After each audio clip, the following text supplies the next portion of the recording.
غزوہ بدر کے اوپر کمنٹری شروع ہو رہی ہے۔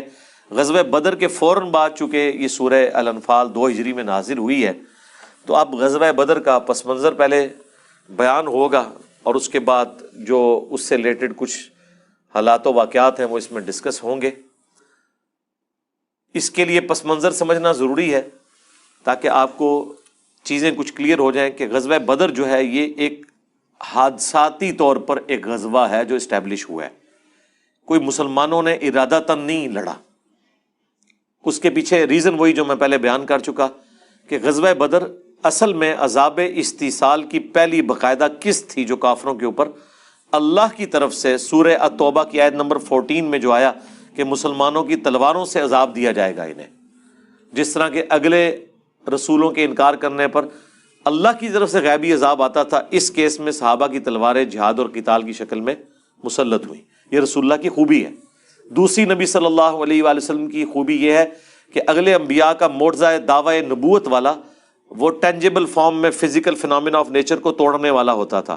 موسیٰ علیہ السلام کے لیے لاٹھی کا سانپ اور اژدہا بن جانا، عیسیٰ علیہ السلام کا مردوں کو زندہ کرنا، لیکن ہمارے نبی کے کیس میں اس طرح کے معجزات دعوی نبوت والے نہیں ہیں سوائے اس قرآن کے۔ باقی معجزات ہیں لیکن دعوی نبوت والا جو معجزہ ہے وہ قرآن ہے، اسی لیے اسے قیامت تک کے لیے محفوظ کر دیا اللہ نے، چونکہ نبوت قیامت تک کے لیے تھی۔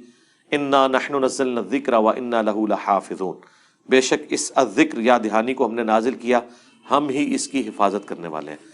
تو غزوہ بدر اس عذاب کی پہلی قسط تھی، بلکہ اس سے پہلے تو یعنی کفار جب لڑنے کے لیے آ رہے تھے وہ کہہ رہے تھے یوم الفرقان ہوگا، یہ حق اور باطل میں فیصلے کا دن ہوگا، ٹھیک ہے۔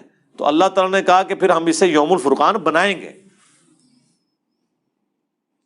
اور ابو جہل بھی قتل ہوا، 70 کے قریب ان کے سردار قتل ہو گئے، اور مکے میں تو صف ماتم بچھ گئی، اور قریش تو اپنی تلوار میں بھی مشہور تھے، کبھی انہوں نے سوچا ہی نہیں تھا کہ ہمیں بھی شکست دی جا سکتی ہے۔ اور اس سے بڑی ان کے لیے ذلت یہ تھی کہ ہمارے اپنے قریشی لوگوں نے ہی ہمارے ساتھ یہ کیا ہے، تو یہ بہت بڑی ذلت، کیونکہ وہ تو آپ سمجھ لیں ایک پیر خانہ چلا رہے تھے نا، اللہ کی خانقاہ چلا رہے تھے، ان کے تو قافلے بھی راستے میں لوٹے نہیں جاتے تھے۔ پورے عرب کے لوگ قریش کو بڑی رسپیکٹ دیتے تھے، کیونکہ ہر قبیلے کے بت رکھے ہوئے ہوتے تھے کعبے میں، تو وہ رسپیکٹ دیتے تھے، ان کے قافلے کو کوئی ہاتھ نہیں ڈالتا تھا، اتنی ان کی عزت تھی۔ تو اور اتنی ان کی مٹی پلید ہوئی اس حوالے سے، ظاہر ہے پورے عرب میں ان کی وہ ایک بے عزتی بھی ہوگی کہ وہ لوگ جن کو انہوں نے ذلیل و خوار کر کے یہاں سے نکالا اپنے زوم میں، ان کی جائیدادوں کے اوپر قبضے کیے، وہ نہتے لوگ مدینے میں گئے ہیں اور 313 لوگ نہتے آئے ہیں، اور 1000 کا لشکر جو کیل کانٹے سے لیس ہے انہیں ملیہ میٹ کر کے رکھ دیا ہے۔ تو کتنی بڑی بے عزتی ہے آج کے دور میں بھی، ذرا آپ اس کو سوچیں۔ تو یہ غیبی مدد تھی، اللہ تعالیٰ کی طرف سے یہ عذاب نازل ہوا تھا، اور قرآن میں بھی ذکر آئے گا کہ فرشتے نازل ہوئے باقاعدہ۔ بخاری مسلم میں احادیث ہیں کہ فرشتے حضرت جبرائیل علیہ السلام خود نازل ہوئے اس جنگ کو لڑنے کے لیے، حتیٰ کہ بخاری میں حدیث ہے حضرت جبرائیل نے رسول اللہ سے پوچھا کہ آپ کے ساتھیوں میں سب سے افضل کون ہے، تو نبی علیہ السلام نے فرمایا کہ وہ میرے ساتھی جو بدر میں میرے ساتھ شریک ہوئے ہیں۔ تو انہوں نے کہا یا رسول اللہ ہم فرشتوں میں بھی سب سے افضل فرشتے وہ ہیں جو بدر میں آپ کے ساتھ تھے، یعنی رسول اللہ کی نسبت کی وجہ سے فرشتوں کے بھی مراتب ہیں، نبی علیہ السلام کی نسبت کی وجہ سے۔ تو یہ غزوہ بدر ایک بہت غیر معمولی چیز تھی، اسی لیے بخاری میں آتا ہے نبی علیہ السلام نے کس طرح دعا کی ہے پوری لجاجت کے ساتھ کہ اے اللہ اگر تو چاہتا ہے کہ اب قیامت تک تیری عبادت نہ کی جائے تو پھر تو یہ بے شک مارے جائیں، اور اگر تو یہ چاہتا ہے کہ تیرا ذکر قیامت تک ہو تو پھر تم نے میری لاش رکھنی ہے۔ اور پھر نبی علیہ السلام حضرت ابوبکر حضور کے ساتھ ہیں، وہ دعا سن سن کے حضرت ابوبکر کا کلیجہ منہ کو آ رہا ہے کہ حضور کس طریقے سے دعا مانگ رہے ہیں۔ اب حضرت ابوبکر کو تو اندازہ نہیں تھا نا، حضور کی تو پیچھے محنت تھی، آپ کو پتا تھا کہ اگر یہ کام، اب وہ آپ سمجھ لیں ایک تھریش ہولڈ پوائنٹ تھا، ادھر 0-1 ہو جانا تھا۔ اگر مسلمان وہ جنگ جیتے ہیں تو مسلمانوں کا گراف اوپر چڑھنا تھا، اور اگر وہ جنگ ہارتے ہیں تو سارے کا سارا معاملہ ہی ریورس ہونا شروع ہو جانا تھا، جن پہ دھاک آلریڈی بیٹھی ہوئی تھی۔ نبی علیہ السلام جب مدینہ شریف ہجرت کر کے گئے ہیں تو دھاک تو بیٹھ گئی تھی، اس سے بڑی کیا دھاک تھی کہ عبداللہ ابن ابی جو قریب تھا کہ وہ پورے مدینے کا سردار چنا جاتا، رسول اللہ کو چن لیا گیا۔ مواخات کروا دی نبی علیہ السلام نے، انصار اور مہاجر بھائی بھائی بنا دیے۔ میثاق مدینہ کروا دیا کہ اپنا اپنا مذہب اپنی جگہ، تم یہودی ہو یہودی رہو، لیکن مدینے پہ جب حملہ ہوگا تو پھر سارے مل کر مدینے کا ڈیفنس کریں گے۔ نبی علیہ السلام نے اپنا مرکز بھی مسجد نبوی کے طور پر قائم کر لیا، وہی آپ کی خانقاہ بھی تھی، وہی آپ کا دفتر بھی تھا، اس کے ساتھ ہی آپ کا گھر مبارک بھی تھا۔ تو نبی علیہ السلام کی ایک سمجھ لیں چھوٹی سی امپائر تو قائم ہو گئی تھی نا۔ تو یہ سارے کا سارا معاملہ ریورس ہو جانا تھا اگر غزوہ بدر میں مسلمانوں کو شکست ہوتی۔ اور پھر نبی علیہ السلام جب وہ دعا کر کے نکلے تو بخاری میں آتا ہے کہ نبی علیہ السلام نے پھر اعلان کیا کہ ان کے چہرے بگاڑ دیے جائیں گے اور یہ پیٹھ پھیر کر بھاگ جائیں گے۔ پھر اللہ تعالیٰ کی طرف سے غیبی مدد آئی، بارش نازل ہوئی، اس کا ذکر قرآن میں بھی ہے، بخاری مسلم میں بھی موجود ہے۔ تو یہ ایک حادثاتی طور پر جنگ ہوئی جس کی وجہ سے ہی آپ دیکھیں کہ وہ سننے کو ملتا ہے کہ جی وہ 8 تلواریں تھی، 2 گھوڑے تھے، چند اونٹ تھے 313 کے پاس۔ وہ اس لیے تھے کہ جنگ کرنے تو نکلے ہی نہیں تھے، یہ نکلے تھے ابو سفیان کے قافلے کو لوٹنے کے لیے۔ تو ہم لفظ نہیں وہ استعمال کریں گے، ظاہر ہے کہ اہل مکہ نے مسلمانوں کی جائیداد کے اوپر قبضہ کیا ہوا تھا۔ اللہ تعالیٰ کی وحی کے ذریعے مسلمانوں کو اجازت ملی کہ اب ظاہر ہے مکے سے تو مال و دولت مسلمان لا نہیں سکتے تھے، ان کا جو تجارتی قافلہ مدینے کے راستے سے جایا کرتا تھا شام کی طرف، اور اہل مکہ کی گزر بسر اسی تجارت کے ذریعے ہوتی تھی جو تبادلہ کرتے تھے، بارٹر سسٹم چل رہا تھا۔ تو وہاں سے جب آئیں تو اس قافلے کو پکڑا جائے اور اس مال کو استعمال کیا جائے، اس لیے وہ نکلے تھے۔ جس کے ہاتھ لاٹھی لگی وہ لاٹھی لے کے نکلا۔ ظاہر ہے آپ نہتے قافلے کو پکڑنے کے لیے نکلے ہیں تو پھر آپ کو 8 تلواریں اور 2 گھوڑے کافی ہیں، کیونکہ وہ سامنے کوئی جنگی ساز و سامان کے ساتھ تو نہیں، وہ ان کا تجارت کا قافلہ تھا۔ اس وقت تو نہیں پتا تھا، راستے میں اللہ تعالیٰ نے اپنے ارادے سے آگاہ کر دیا رسول اللہ کو صلی اللہ علیہ وآلہ وسلم کہ ہاں جی یہ تو وعدہ ہے کہ جو بھی جنگ ہوگی تم جیتو گے، اب فیصلہ کرو کہ ابو سفیان کا لشکر یا بدر۔ تو ظاہر ہے عقل تو یہی متقاضی ہے کہ ابو سفیان کا لشکر ہی چاہیے۔ بدر تو مشکل تھی کیونکہ ابو سفیان کو یہ پتا چل گیا کہ مسلمان یہ ہمارے قافلے پہ حملہ کریں گے۔ اس نے ایک تیز گھوڑ سوار بھگا دیا مکے کی طرف کہ تمہاری اگلے پورے سال کی اکانومی ڈیپینڈنٹ ہے کہ میں صحیح سلامت پہنچ جاؤں، ورنہ بھوکے مرو گے۔ یہ محمد اور اس کے ساتھی صلی اللہ علیہ وآلہ وسلم و رضی اللہ عنہم اجمعین یہ تو لوٹ لیں گے سب کچھ۔ اور پیرلل میں اس نے ہوشیاری یہ کی کہ وہ جو پراپر راستہ تھا جو مدینہ شریف کے قریب سے گزرتا تھا وہ اس نے تبدیل کر کے ساحل سمندر کے کنارے کنارے وہ باہر سے مکے تک چلا گیا۔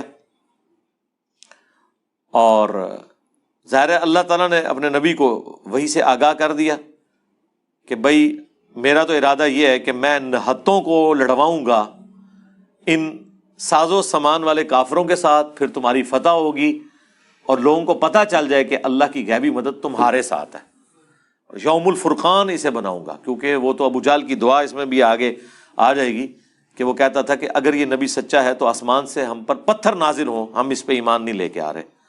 تو اللہ تعالیٰ نے کہا کہ یہ جو اس طرح کی دعائیں کرتا ہے نا اور لوگوں کو دھوکہ دیتا ہے، یہ سب کا سب معاملہ تل پٹ ہو جائے گا جب غیبی مدد آئے گی اور رسول اللہ صلی اللہ علیہ وآلہ وسلم اور ان کے جانثار ساتھیوں کو جو فتح نصیب ہوگی، یہ فتح یہ اس چیز کو طے کرے گی کہ اللہ کی غیبی مدد ہے نبی صلی اللہ علیہ وآلہ وسلم کے ساتھ۔ تو اب مسلمان تو ظاہر ہے اس نہتے قافلے کے لیے نکلے تھے، راستے میں یہ آ گیا۔ اب نبی علیہ السلام نے پھر مشورہ کیا، صحیح مسلم میں آتا ہے، تو صحابہ کرام حضرت ابوبکر سے پوچھا، انہوں نے کہا ٹھیک ہے یا رسول اللہ جو آپ کی مرضی۔ حضرت عمر نے کہا جو آپ کی مرضی، لیکن نبی علیہ السلام بار بار اس چیز کو ریپیٹ کر رہے ہیں۔ تو سعد ابن معاذ اوس کے سردار تھے، ان کا یا رسول اللہ مجھے لگ رہا ہے کہ آپ کا اشارہ ہماری طرف ہے، تو آپ اگر ہمیں یہ حکم دیں نا کہ ہم سمندر میں اپنے گھوڑے ڈال دیں، ہم آپ کے حکم کے اوپر لبیک کہیں گے۔ ٹھیک ہے، آپ ایک دفعہ آرڈر کریں، جو آپ کی مرضی ہم وہ کریں گے.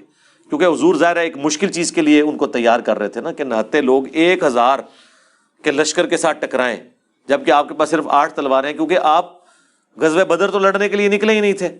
اللہ نے راستے میں کہا کہ نہیں بھئی، میرا فیصلہ یہ ہے کہ میں حق کا حق ہونا اور باطل کا باطل ہونا ظاہر کروں. اور یہ ساری چیزیں آپ کو اگلی آیات میں نظر آ جائیں گی. میں اس لیے آپ کا پورا ذہن بنا رہا ہوں، آپ کو ہر آیت بیٹھی ہوئی نظر آئے گی. اور آپ دیکھیں گے اس زمانے میں بھی ان 313 کے اندر بھی سب کا ایمان ایک لیول کا نہیں تھا. کچھ اسی چکر میں تھے کہ یہ ٹل جائے جنگ، اور سمجھ رہے تھے کہ ان کو موت اپنی نظر آ رہی ہے. ہر زمانے میں ایک جیسے اہل ایمان نہیں ہوتے، حالانکہ ہم ان 313 کو سب سے بہتر سمجھتے ہیں، ان میں بھی آگے ڈویژن موجود تھی. اور اسی موقع کے اوپر حضرت مقداد کا وہ جو جملہ ہے جو بخاری میں الفاظ ہیں، عبداللہ ابن مسعود کہتے ہیں کہ میری پوری زندگی یہ خواہش رہی ہے کہ کاش یہ جملہ میری زبان سے نکلتا، جو حضرت مقداد کی زبان سے نکلا کہ یا رسول اللہ، ہم موسیٰ کے ساتھی نہیں ہیں کہ ہم آپ سے یہ کہیں کہ اے موسیٰ تو اور تیرا رب جا کے لڑے، ہم یہیں پہ کھڑے ہیں، جا کے تم لوگ شام فتح کرو، تو جب فتح ہو جائے گا تو ہم داخل ہو جائیں گے. ہم آپ کے آگے سے لڑیں گے، دائیں سے لڑیں گے، بائیں سے لڑیں گے، اپنی جان آپ کے اوپر نچھاور کریں گے. تو نبی الاسلام کو اس حوالے سے حوصلہ ہوا. اسباب کی تو اپنی اہمیت ہے نا جی. مطلب اس زمانے میں کوئی نگاہ نہیں مارا کرتا تھا. حضور پورا مشورہ لے کے چل رہے ہیں کہ ظاہر ایک مشکل ڈیسیژن ہے، اس کے اگینسٹ لوگوں کی جان جا سکتی ہے. اللہ تعالیٰ نے یہ ایفرٹ کروانی تو انسانوں کے ذریعے ہے نا. یہ تو بعد میں سلسلہ شروع ہے نا کہ نگاہ مار کے اتنے 1000 کو یہ کر دیا تو اتنے لاکھ کو یہ کر دیا. ٹھیک ہے، ہاں بس کام وہ نہیں ہوا جو وہ کرنے والا تھا، کہ نگاہ مار کے یوٹیوب کے اوپر جو گستاخانہ ویڈیوز تھیں وہ کوئی بزرگ ڈیلیٹ نہیں کروا سکا. یہ ایک افسوس کی بات ہے. نگاہ مار کے پچھلے سینکڑوں سال سے، بیچ میں آپ سمجھ لیں، اب تو خیر وہ ایک پورشن بیچ میں 400 سال کا آیا سلطنت عثمانیہ کا، اس کے بعد سے 100 سال سے جو ہے وہ یروشلم مسلمانوں کے پاس نہیں ہے. اس سے پہلے بھی 400 سال سے پیچھے بھی چلے جائیں تو پھر بھی مسلمانوں سے کچھ عرصہ نگاہ مار کے کچھ نہیں ہوا. وہ صلاح الدین ایوبی کوئی جنگ لڑنی پڑی، ٹھیک ہے نا. تو جنگوں کی تکلیفیں ہی کاٹنی پڑی ہیں. صوفیاء بس دعائیں کرنے کے لیے خانقاہوں میں بیٹھے ہوئے، اور خام خواہ ان کے کھاتے میں جا کے چیزیں ڈال جاتی ہیں. ایفرٹ کوئی اور پٹ کرتا ہے، محنت کوئی اور کرتا ہے، اور ان کے کھاتے میں ڈل رہی ہوتی ہے. اعوذ باللہ من الشیطان الرجیم، بسم اللہ الرحمن الرحیم. کما اخرج ربک من بیتک بالحق، جس طرح کے نکال لایا آپ کا رب آپ کو آپ کے گھر سے حق کے ساتھ، با مقصد، پرپز فل. وَإِنَّ فَرِيقًا مِّنَ الْمُؤْمِنِينَ لَكَارِهُونَ، اور بے شک مومنین میں سے ایک گروہ ایسا بھی تھا جو ناپسند کر رہا تھا جھگڑا کرنے کو، اس ہونے والے واقعے کو. وہ میں پہلے بتا چکا کہ نبی علیہ السلام گھر سے تو اس نیت سے نکلے تھے کہ مشرکین عرب نے چونکہ مسلمانوں کی جائیداد کے اوپر قبضہ کر لیا ہوا تھا مکے میں، اور ان کی لائف لائن جو ہے وہ مدینہ سے ہو کر گزرتی تھی، جو ان کے تجارت کا سارا معاملہ تھا یمن کے ساتھ، اس کے ایکویلنٹ ان کا ایک تجارتی قافلہ ابو سفیان لے کر آ رہے تھے. اس وقت تک وہ مسلمان نہیں ہوئے ہوئے تھے. تو نبی علیہ السلام نے یہ ارادہ کیا کہ ہم ان کے اس قافلے سے سارا سامان چھینیں گے، اس سامان کے ایکویلنٹ جو کہ مشرکین عرب نے مکے میں مسلمانوں کا دبا لیا تھا. یہ کوئی ظلم پہ مبنی چیز نہیں تھی، نہ یہ کوئی نبی علیہ السلام نے پری ایمپٹیو رائٹ کے طور پہ کیا، بلکہ جواباً یہ کارروائی کی تھی. اسی لیے ساز و سامان مسلمانوں کے پاس بڑا تھوڑا تھا. 8 تلواریں تھی، 3 گھوڑے تھے، باقی سارے پیادے تھے، اس لیے کہ وہ جس قافلے سے سامان، اب لوٹنے کا لفظ میں استعمال نہیں کرتا، وہ پھر اس کو نیگیٹیولی لوگ لے جاتے ہیں. تو ابو سفیان کا جو قافلہ ہے وہ تو نہتا تھا، چونکہ وہ ایک تجارتی قافلہ تھا، اس میں ایز سچ اتنی زیادہ سیکیورٹی نہیں ہوتی تھی. تو اس ایکٹیویٹی کے بارے میں اللہ تعالیٰ فرما رہا ہے کہ یہ اللہ نے آپ کو گھر سے نکالا تھا اس مقصد کے لیے. پھر بھی مومنین کا ایک گروہ تھا جو اس جھگڑے کو پسند نہیں کر رہا تھا. یجادلونک فی الحق بعدما تبین کانما یساقون الی الموت، وہ آپ سے جھگڑا کر رہے تھے، علمی بحث کر رہے تھے، بعد اس کے کہ ان پر یہ حق کھل چکا تھا، گویا کہ ان کی حالت یہ تھی جیسا کہ انہیں موت کی طرف ہانکا جا رہا ہو، وَهُمْ يَنْظُرُونَ، اور وہ اپنی موت کو اپنے سامنے دیکھ رہے۔ اب ظاہر ہے یہ منافقین کے بارے میں تو نہیں ہے، اہل ایمان کے بارے میں نے پہلے بھی عرض کیا تھا کہ اہل ایمان ہمیشہ ایک لیول کے نہیں ہوتے، بعض بہت راسخ العقیدہ لوگ ہوتے ہیں، بعض ذرا معتدل مزاج والے لوگ ہیں، اور بعض بالکل ڈھیلے ہوتے ہیں، یہ ہر زمانے میں ایسے رہا ہے۔ تو اللہ تعالیٰ ہمارا ان میں ایسے لوگ بھی آپ کے ساتھیوں میں تھے کہ جنہیں باوجود اس کے کہ وہ آپ کو حق سمجھتے تھے، اللہ کے وعدے کو سچا سمجھتے تھے، پھر بھی لڑائی جھگڑے کو وہ اس سے روگردانی اختیار کر رہے تھے، گویا کہ انہیں موت اپنی نظر آ رہی ہے۔ ظاہر ہے زندگی تو ہر شخص کو پیاری ہے، یہ نہیں ہے کہ باقیوں کو موت نظر نہیں آ رہی تھی، باقیوں کو بھی نظر آ رہی تھی۔ ظاہر ہے لڑائی میں تو خطرہ ہے انسان کی جان چلی جائے، لیکن جن لوگوں کا اعلیٰ درجے کا ایمان ہوتا ہے وہ اس کو اپنے لیے کامیابی سمجھتے ہیں کہ اللہ کی راہ میں شہید کر دیے جائیں۔ وَإِذْ يَعِدُكُمُ اللَّهُ إِحْدَى الطَّائِفَتَيْنِ أَنَّهَا لَكُمْ، اور یاد کرو وہ وقت جب تم سے اللہ نے یہ وعدہ کیا، یعنی اللہ نے اپنے پیغمبر سے، کہ دونوں گروہوں میں سے، دونوں قافلوں میں سے ایک تمہیں دے دوں گا، اب تمہاری مرضی ہے، چاہو تو ابو سفیان کا جو لشکر ہے اس کے اوپر تمہیں فتح مل جائے، اور چاہو تو ابو جہل کے لشکر کے اوپر۔ اور اس کا پس منظر یہ تھا کہ ابو جہل کو یہ خبر پہنچائی ابو سفیان نے کہ تمہاری ساری جو تجارت کی کمائی ہے وہ اہل مدینہ ہم سے لوٹ لیں گے، لہٰذا اپنے اس قافلے کی حفاظت کے لیے ایک لشکر بھیجو۔ اس نے پھر 1000 کا لشکر تیار کیا، مکمل طور پہ سمجھ لیں اسلحہ بند ہر لحاظ سے۔ وہ مسلمانوں سے لڑائی کرنے نہیں آ رہے تھے بلکہ اپنے تجارتی قافلے کی حفاظت کے لیے آ رہے تھے۔ اب ظاہر ہے کہ جب ابو سفیان نے ایک یہ ایکٹیویٹی پرفارم کی اس کا رزلٹ یہ نکلنا تھا، دوسری طرف ابو سفیان نے سمجھداری یہ کی کہ وہ جو ایک آرڈنری راستہ تھا جو مدینے کے قریب سے ہو کر گزرتا تھا، اس کی بجائے اس نے ساحل سمندر کا راستہ اختیار کیا جو کہ لمبا تھا اور دور تھا۔ اب وہ مسلمانوں کی پہنچ سے دور ہو گیا اور وہ اپنے لشکر کو بچا کر مکے تو پہنچ گیا، پیچھے ایک کچومر نکل گیا ان کا جو کہ اس قافلے کی حفاظت کے لیے آئے ہوئے تھے، لیکن اللہ تعالیٰ نے اپنے نبی علیہ السلام کو وحی کے ذریعے بتا دیا کہ ان دونوں میں سے ایک تمہیں مل جائے گا۔ اب مسلمان تو گھر سے نکلے تھے اس تجارتی قافلے کے لیے، اسی لیے مسلمانوں نے پاس اپنے اتنی تلواریں اور باقی ساز و سامان نہیں رکھا۔ یہ نہیں ہے کہ غربت کا کوئی عالم تھا، ایسا نہیں تھا، وہ اس تیاری کے لیے نکلے ہی نہیں تھے۔ اللہ تعالیٰ نے فیصلہ کیا کہ اب کافروں سے بدلہ لینے کا، عذاب استیصال کا وقت آ گیا ہے، مسلمانوں کی تلوار ان کے اوپر مسلط کی جائے، اور وہ اسی صورت میں ہونا تھا جب کہ مسلمانوں کا ٹکراؤ وہ اس قافلے کے ساتھ ہوتا جو 1000 لوگوں پر مشتمل مشرکین عرب کا قافلہ تھا، اور اس طریقے سے اللہ تعالیٰ معجزانہ مسلمانوں کو فتح دے کر یہ چیز اسٹیبلش کر دیتا کہ اس پیغمبر کے ساتھ اللہ ہے، اور مخالفین کا جھوٹا ہونا ثابت ہو جاتا۔ لیکن ظاہر ہے کہ یہ ایک انسان کی نیچر ہے کہ اب 1000 کے لشکر جو کہ جنگجو لڑاکے ہیں، ان کے ساتھ 300 لوگ وہ ٹکرائیں جن کے پاس 8 تلواریں ہیں، 3 گھوڑے ہیں اور چند ایک اونٹ ہے، یعنی وہ 313 جو اصحاب بدر تھے، جو بخاری میں آیا کہ 300 سے تھوڑے سے اوپر تھے، یہ اتنے ہی تھے، صحیح بخاری میں آیا، جتنا کہ جالوت کے خلاف جنگ میں حضرت طالوت کے پاس تھے۔ اب نہتا تو نہیں لڑا جا سکتا، لیکن اللہ تعالیٰ نے اسے معجزانہ ایک فتح بنانا تھا، تو اپنے نبی سے وعدہ کیا اللہ نے کہ دونوں میں سے ایک میں تمہیں دے دوں گا۔ وَتَوَدُّونَ أَنَّ غَيْرَ ذَاتِ الشَّوْكَةِ، اور تم میں سے کچھ لوگ ایسے تھے وہ تو پسند یہی کر رہے تھے کہ وہ نہتے قافلے کے ساتھ لڑائی ان کی ہو۔ ظاہر ہے یہ عقل کا بھی تقاضا، ہم بھی ہوتے تو یہی ہے، ویسے آپ جتنے مرضی نعرے مار لیں، ایک نیچرل چیز ہے کہ 300 لوگ ہیں اور تلواریں 8 ہیں،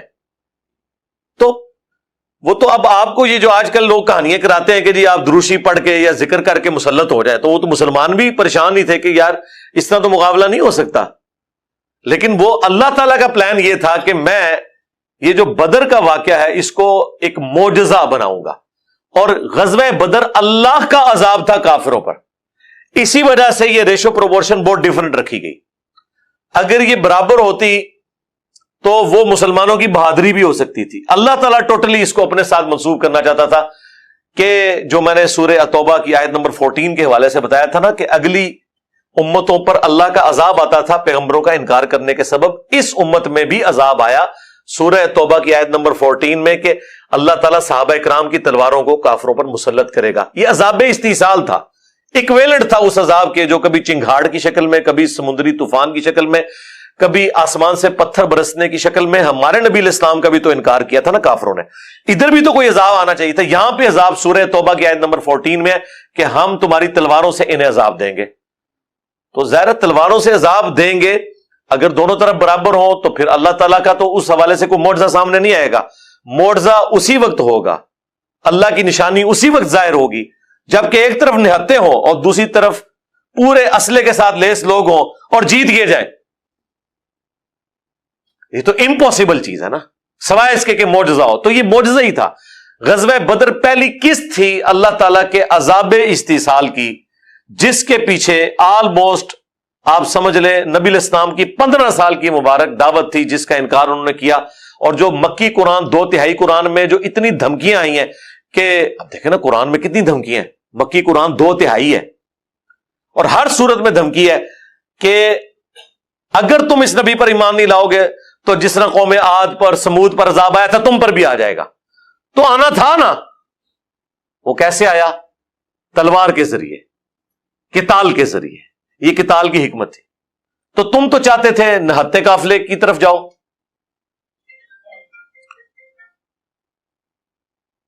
وَتَوَدُّونَ أَنَّ غَيْرَ ذَاتِ الشَّوْكَةِ تَكُونُ لَكُمْ، کہ وہ تمہارے حصے میں وہ والا قافلہ آ جائے.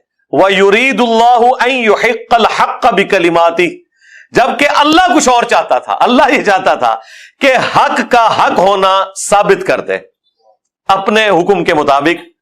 وَيَقْطَعَ دَابِرَ الْكَافِرِينَ، اور کافروں کی جڑ کاٹ کر رکھتے. تم جو سوچ رہے تھے وہ نیچرل تھا، لیکن اللہ کا پلان یہ تھا کہ تم نہتوں کے ذریعے ان کافروں کا کلا کما کر کے اللہ بتائے کہ یہ آگے عذاب.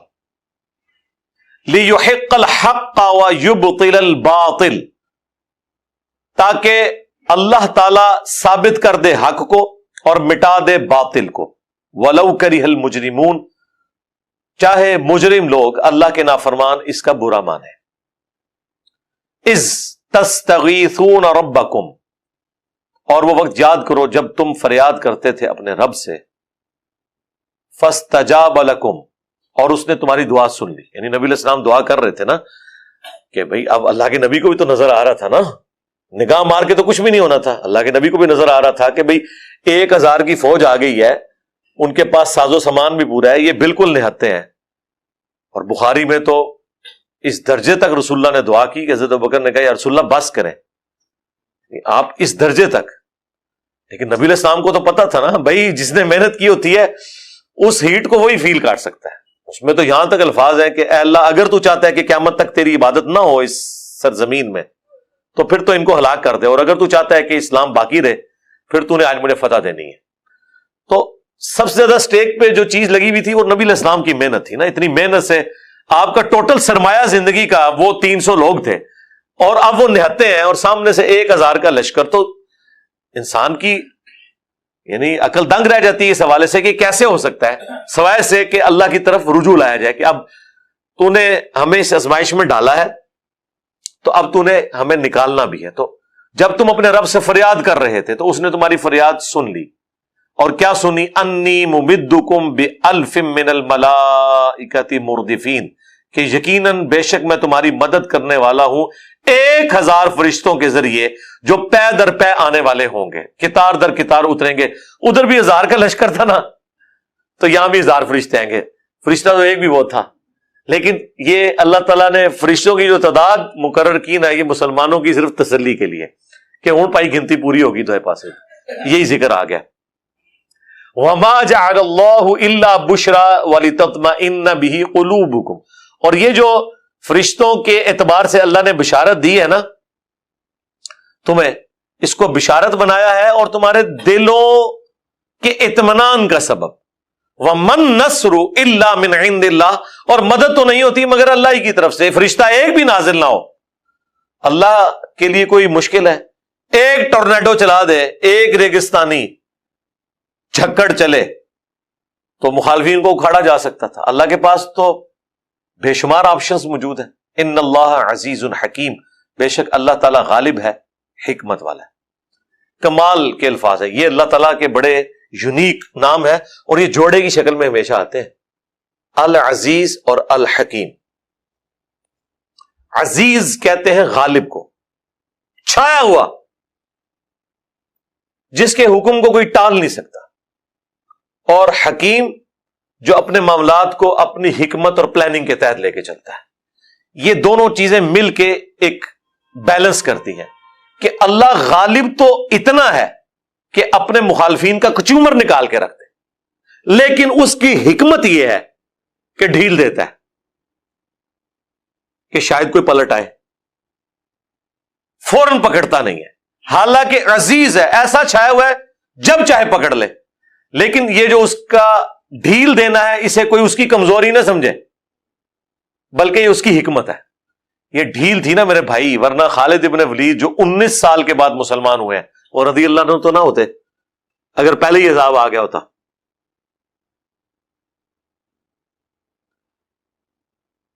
اذ یغشیکم النعاس امنۃ من، اور یاد کرو جب اللہ نے ڈھانپ دیا تمہیں غنودگی کے ساتھ، یعنی یہ جو انسان کے اوپر اونگ طاری ہوتی ہے نا، یہ پیس آف مائنڈ کی نشانی ہوتی ہے کہ انسان کے اوپر اس وقت سکون ہے، ورنہ آپ کو پتا ہے جب انسان پریشان ہو نیند اڑ جاتی ہے۔ یہ غنودگی آتی اس وقت ہے جب انسان ریلیکس فیل کرتا ہے، مثلا درس قرآن میں، ہاں، مثلا جمعے کے خطبے میں، مثلا سحری کے بعد جب آپ فجر کا انتظار کر رہے ہوتے ہیں، پیٹ بھی بھرا ہوا ہے، ٹھیک ہے، تو اب وہ آپ کے اوپر غنودگی طاری ہوتی ہے۔ لیکن اس غنودگی کا ایک فائدہ ہوتا ہے، انسان اتنا فریش ہوتا ہے کہ اس سے غم اور اندیشہ دور ہو جاتا ہے۔ آپ دیکھتے ہیں کہ جب کسی گھر میں موت ہوتی ہے، اس وقت جو اس اسپیسیفک وقت میں انسان کی حالت ہوتی ہے، جب تک وہ ایک دفعہ سو نہ لے انسان کا دماغ ریفریش نہیں ہوتا۔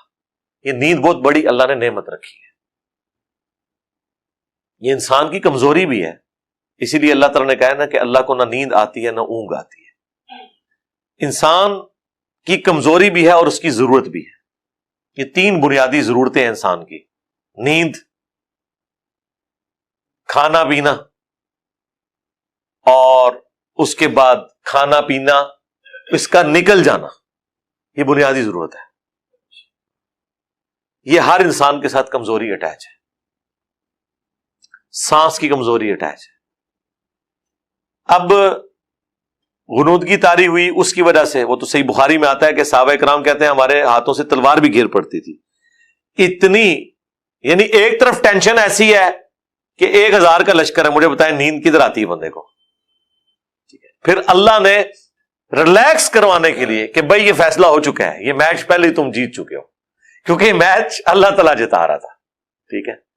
تو غنودگی ایسی طاری کی کہ وہ تلوار اپنے ہاتھ سے بھی چھوٹ جاتی تھی، اس کی وجہ سے ریلیکس ہو گئے۔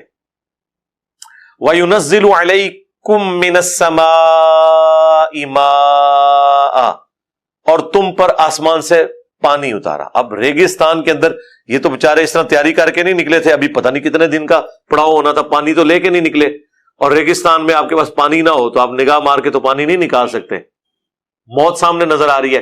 اللہ نے اتنی بارش کی کہ مسلمانوں نے پانی تالاب کی شکل میں سٹور کر لیا گڑھوں کے اندر، وہ کتنے دن بھی استعمال کر سکتے تھے، تو وہ ٹینشن بھی ختم کر دی، کہیں پیاسے ہی نہ مر جائے، پتہ نہیں کتنے دن کا قیام ہے۔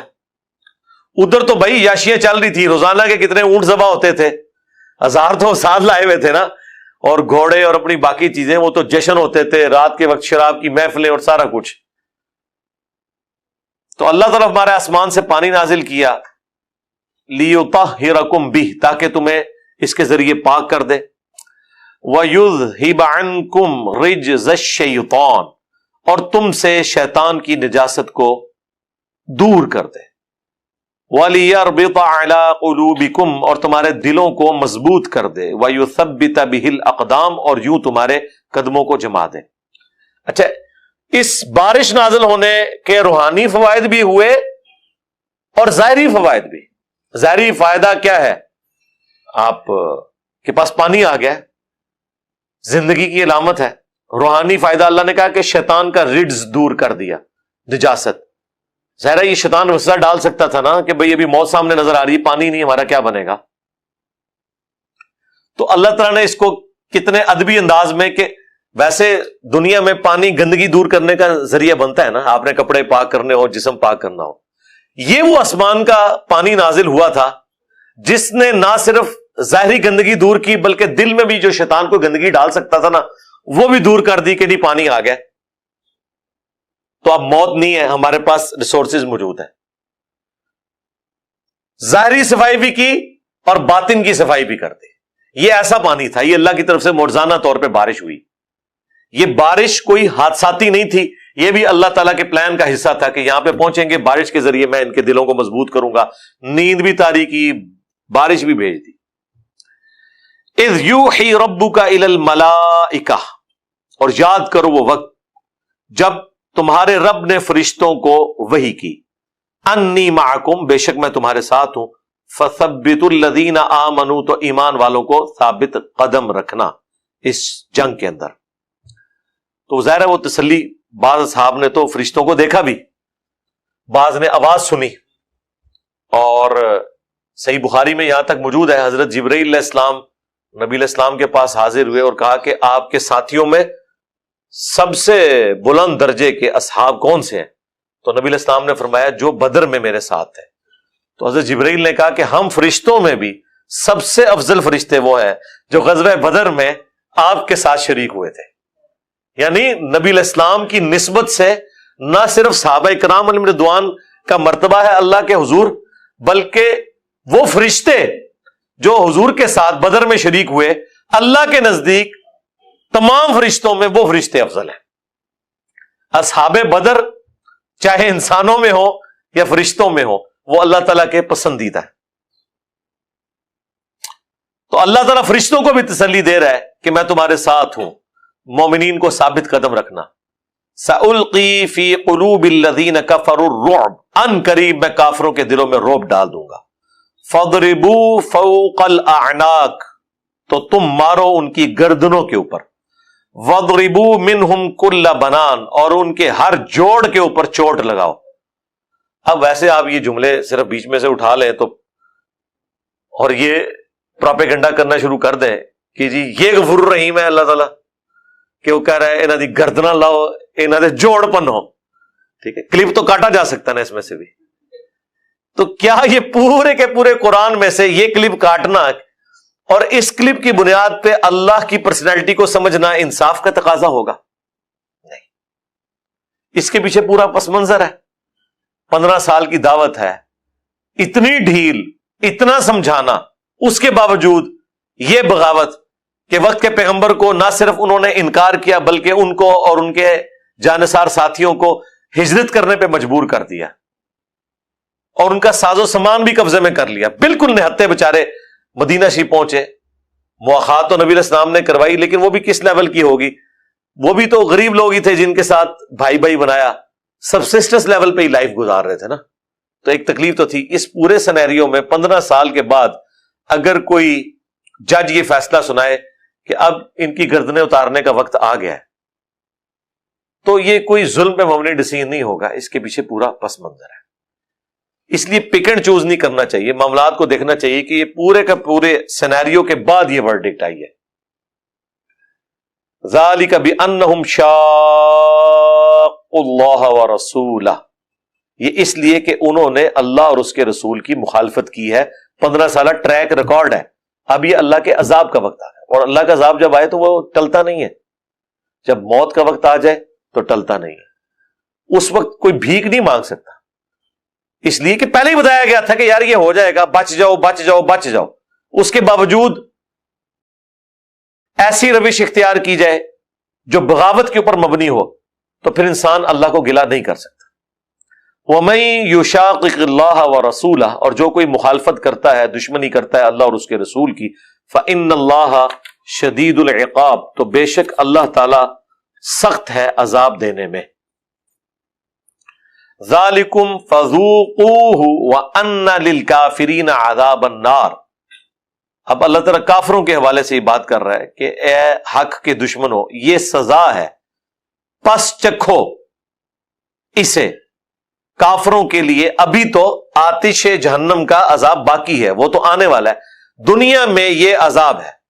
اب یہ وہ دلیل بھی آ گئی کہ یہ دنیا کا عذاب یعنی اللہ تعالیٰ کی طرف سے عذاب استیصال جو انبیاء کے انکار کرنے والوں پر آیا کرتا تھا، اللہ تعالیٰ نے غزوہ بدر میں فرشتوں کے ذریعے کافروں کی گردنیں کٹوا کر، ان کو زخمی کروا کر، 70 کے قریب قیدی بنوا کر اسے کہا ہے ذالکم، یہ ہے وہ، فذوقوا، اسے چکھو، وَأَنَّ لِلْكَافِرِينَ عَذَابَ النَّارِ، اور ابھی کافرین کے لیے آخرت کا عذاب باقی ہے۔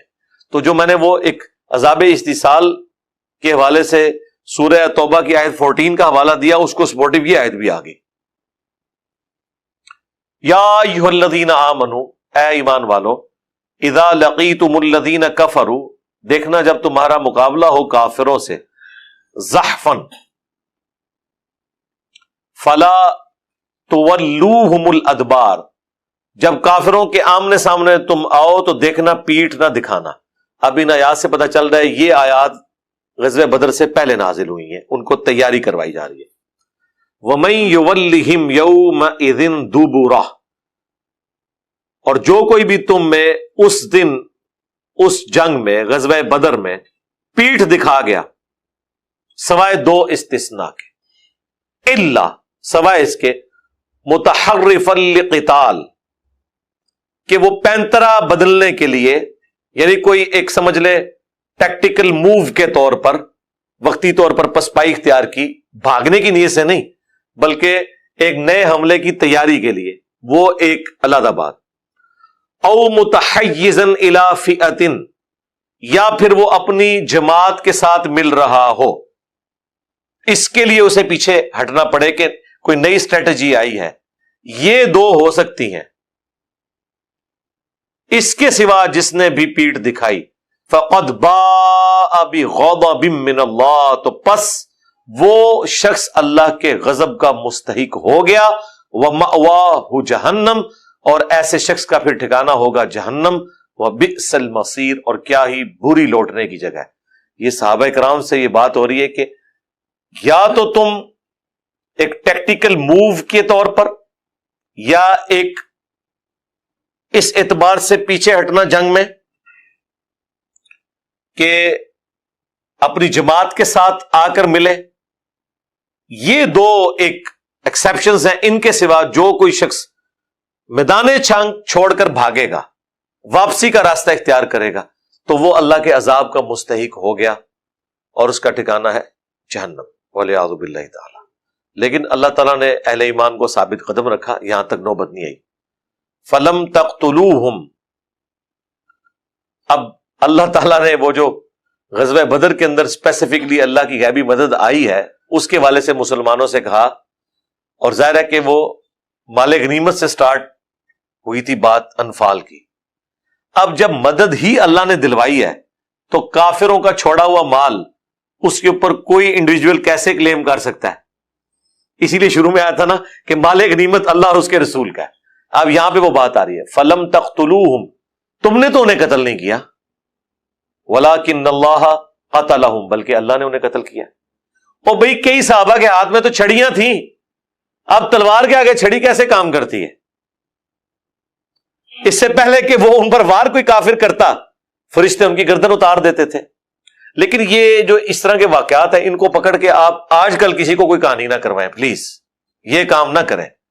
وہ ڈاکٹر اقبال کے شعروں تک ہی رہنے دیں آپ، ہاں پریکٹیکل لائف میں ایسے نہیں ہوتا۔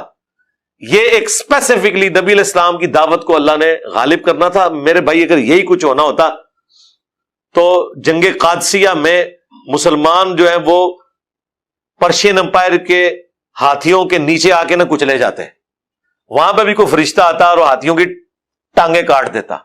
تو 8,500 مسلمان شہید ہوئے ہیں، 4 دن تک وہ جنگ جاری رہی قادسیہ کی۔ یرموک میں بھی سینکڑوں مسلمان شہید ہوئے ہیں، تب جا کے اللہ نے فتح دی ہے۔ تو یہ جو اسپیسیفکلی نبی علیہ السلام کی موجودگی میں جو باتیں ہیں نا، یہ آج بھی ہو، ابراہیم سا جو ایما پیدا آگ کر سکتی ہے انداز گلستان پیدا، خدا دا نہ جائے، یہ تسی نہیں ڈیسائیڈ کرنا۔ ویسے انہوں نے بات ٹھیک کی ہے، چونکہ ابراہیم جیسا ایمان ہو ہی نہیں سکتا، کبھی بھی پیدا نہیں کرے گی انداز گلستان۔ کوئی دعویٰ کر سکتا ہے میرا ابراہیم والا ایمان ہے، اس شعر تو میں ایسا نہیں سمجھنا، اگر اس شعر کو صحیح سمجھنا ہے تو اس اعتبار سے سمجھے کہ نہ کوئی ابراہیم جیسا ہوگا اور نہ آگ ٹھنڈی ہوئے گی، سڑو گئی۔ ہاں یہی مطلب ہے نا، اور کیا ہے؟ یہ جو معجزات انبیاء کے بارے میں رپورٹ ہوئے ہیں، یہ کوئی ایک ایکسٹراڈنری واقعات ہیں، ان کا انکار ہم نہیں کرتے، لیکن کہیں آپ کو یہ ترغیب نہیں دلائی گئی کہ اس کی بنیاد پہ یہ کریں۔ یہ پتہ ترغیب، اس کو ترغیب دلاتے ہیں، وہ ہے جرم۔ یہ اسی طریقے سے ہے کہ کوئی بخاری مسلم کی وہ حدیث کہ ایک فاحشہ عورت تھی، اس نے ایک کتے کو اپنے چمڑے کے موزے میں کنویں سے پانی نکال کر پلا دیا۔ اب مجھے بتائیں، اس واقعے سے اگر کوئی یہ ثابت کرنے کی کوشش کرے کہ انسان کو فحاشی کے کام کرنے چاہیے اور اینڈ پہ ایک کتے کو پانی پلا دینا چاہیے تو بخشش ہو جائے گی، اس طرح کا بےہودہ معنی کوئی لے گا اس سے؟ مجھے بتائیں۔ تو ادھر یہ آپ کیوں اس طرح کے معنی لیتے ہیں کہ کوئی پیغمبر کے ساتھ کوئی ایکسٹراڈنری واقعہ ہوا؟ کہیں قرآن میں اللہ تعالیٰ نے کہا ہے کہ جو کوئی ایسا کرے گا ہم اس کے ساتھ یہی سلوک کریں گے؟ یعنی قرآن میں تو یہ کہیں نہیں آیا کہ اگر ابراہیم جیسے تم ہو جاؤ تو ہم تمہارے اوپر بھی نار کو گلزار کر دیں گے۔ اللہ کا دعویٰ ہی نہیں ہے یار۔ اللہ تو اپنے بندوں سے قربانیاں لیتا ہے، جب چاہے ظاہر فرما دے، یہ اس کا فیصلہ ہے، آپ نہیں ڈیسائیڈ کر سکتے۔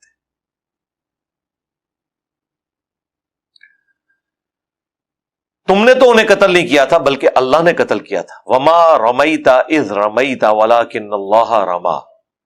اور اے نبی، جو آپ نے وہ کنکریوں کی مٹھی بھر کر پھینکی تھی کافروں کی جانب، وہ آپ نے نہیں پھینکی تھی، وہ اللہ نے پھینکی تھی، جبکہ آپ نے پھینکی تھی۔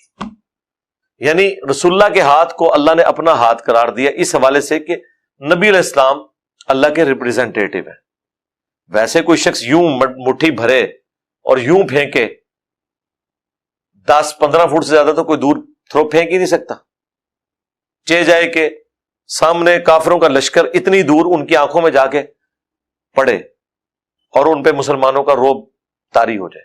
تو غزوہ بدر کے موقع پر یہ واقعہ ہوا، اسی طرح کا ایک واقعہ غزوہ حنین کے موقع پر بھی ہوا ہے، وہ صحیح مسلم میں رپورٹ ہوا ہے، جہاں پر 12,000 کا لشکر، صرف تکبرانہ جملے نکل گئے چند اصحاب کے منہ سے کہ ہم بدر میں تو 313 تھے، غالب آئے تھے، آج ہم قبیلہ حوازن سے زیادہ ہیں۔ 12,000 کا لشکر، اور اللہ تعالیٰ فرما رہا ہے پھر تمہیں بھاگنے کی جگہ بھی نہیں ملی، صرف 80 بندے حضور کے ساتھ رہ گئے، صحیح بخاری میں آتا ہے۔ 12,000 کا لشکر، اتنی بھگدڑ مچی، وہ کافی تیر ان کے نشانوں پہ لگتے تھے قبیلہ حوازن کے، اور یہ مشرکین عرب کے خلاف آخری جنگ تھی غزوہ حنین، جو فتح مکہ کے بھی 3-4 مہینے بعد ہوئی۔ وہاں پہ نبی علیہ السلام، پھر مسلم شریف میں آتا ہے، بخاری میں بھی ہے، مسلم میں ڈیٹیل کے ساتھ ہے، آپ رجز پڑھتے ہوئے آگے گئے، انا النبی لا کذب انا ابن عبد المطلب، میں نبی ہوں، اس میں کوئی جھوٹی بات نہیں ہے، میں عبد المطلب کا بیٹا ہوں۔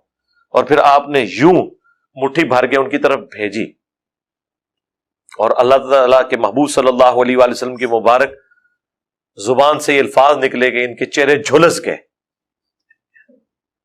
اور پیٹ پھیر کے یہ بھاگ گئے، اور وہ ایسا ہی ہوا۔ پھر وہ اللہ تعالیٰ نے ایک معجزہ ظاہر کیا۔ تو یہ 2 مواقع پہ ہوا ہے، بدر میں بھی اور حنین میں۔ وَلِيُبْلِيَ الْمُؤْمِنِينَ مِنْهُ بَلَاءً حَسَنًا، تاکہ احسان فرمائے مومنین پر اللہ تعالیٰ اپنی طرف سے بہترین احسان۔ یعنی یہ جو ہم نے غیبی مدد کی، یہ مسلمانوں کی ان قربانیوں کا نتیجہ ہے جو انہوں نے مکے میں تکلیف کاٹی، کہ آج اللہ کی غیبی مدد ان کے ساتھ آ گئی۔